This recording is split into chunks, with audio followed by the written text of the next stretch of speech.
McKosky from Radford University. That's Rich Collins from the School of Architecture here at UVA. And we're going to be discussing the film after it's over and answering questions if we have the slightest idea what the answers are. You're in for a real treat.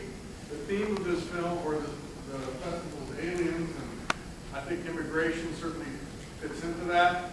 We're going to see an incredible collaboration between people that are immigrants and children of immigrants. Leonard Bernstein, Arthur, my mind is Laurent, and of course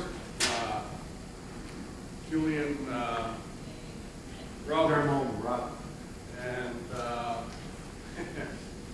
usually there's people I should be more nervous.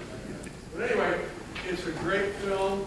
We're going to see some great songs, some wonderful cinematography, wonderful color, and exciting dancing.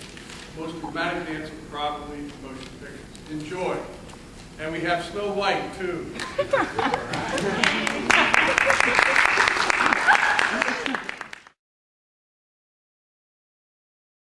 Good afternoon.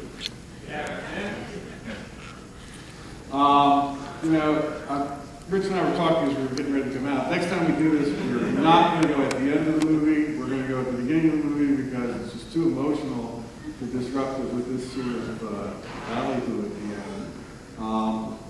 end. And the thing that I noticed the most was, thank you Virginia Film Festival for a wonderful print and a wide screen and really getting sucked in. And it was much more emotional to me watching it on the big screen than it ever has been on television. So thank you, Film Festival. One of the things I want to point out, and then I'm going to turn it over to Rich, is what a wonderful magic trick this is. This film, what you saw was not possible. And there were a lot of people missing in the credits at the end. And there were a lot of singers that didn't get credit.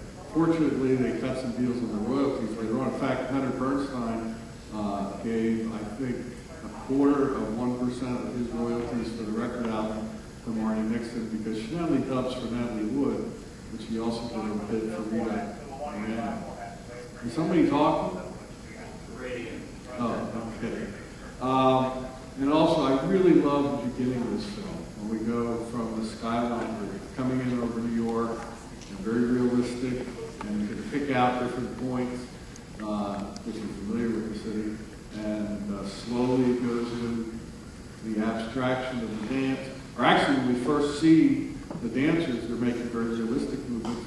And Robbins carries through with what Wise has started as they slowly will move here to transition us in this surreal world of West Side Story. Rich? Thank you, Ted. As you've heard, my name is Rich Collins. I'm not really a film expert. I'm really an urban planner. I'm in the School of Architecture here at UVA. And the thing that strikes me is what I have read about this film. I had seen it before, of course. It had an effect on me, again, as I observed it today. The first thing is that when this film was first contemplated, in discussions between Bernstein and others, they thought they would have it as a Jewish girl and an Italian boy. And it would be on the east side of New York, rather than on the west side of New York. And in discussions among them, Arthur Laurent apparently came up with the idea of changing it into the mode in which we saw the film, cast in the west side of New York, in a neighborhood, with a Puerto Rican gang and a, quote, American gang. And I think, and we're talking in the 1950s, as Ted pointed out, when you came in over Manhattan, the World Trade Center was not there yet.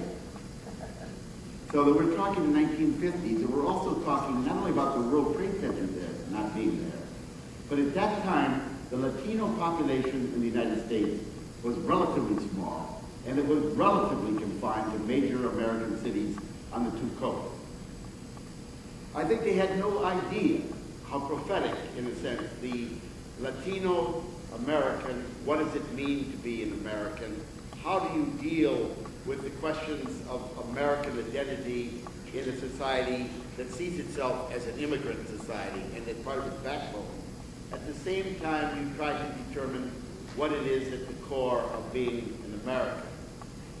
And whether one assimilates, whether one tries to maintain the special identity, the so-called mosaic, which we now use more as a definition of who we are than as a melting pot. I'll stop right after this. I couldn't help thinking of the upcoming election and some of the ads that I've been looking at that are directed at Hispanic voters and how the vote will go. I don't know what the projections are. But I know this, as a planner, I know that there have been major demographic changes that involve the Latino community and the identity of this country, and the issues in this election address them, but not directly. Immigration has been a relatively quiet issue, although it's boiling. We talk about major demographic shifts. And even some people have suggested that we should not only ask who should be an American, but how many Americans should there be, which is an interesting, I think, addition. And that may have some considerable relevance to our urban and small town America, because right now, Latinos are in Iowa, in small towns, in the suburbs, everywhere. And if you look between 1990 and today, you will see that around 50% of the population increase in the United States has come from Latinos. Now that you can take that one way or another, but it is a fact that needs to be understood and is obviously beyond the neighborhood level or New York City or the major melting pots of our experience. So I would close with one remark. Arthur Lorenz, who is one of the lesser-known talents that's involved in a major talent, is going to have a revival of this original Broadway play beginning this month in Washington, D.C., and then moving to New York.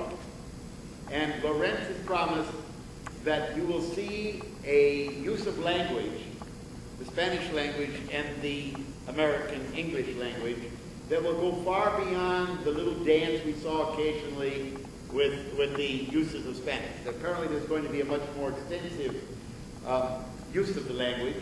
And also I have heard that there will be also a much more, I don't know if the word is violence, but apart from the tension that we saw here in the actual violence in this operatic setting, apparently Lorenz's new portrayal of this 1950 stage production will be something for all of us to see how it's affected creative talents that we deserve to give so much credit for this wonderful production. Thank you.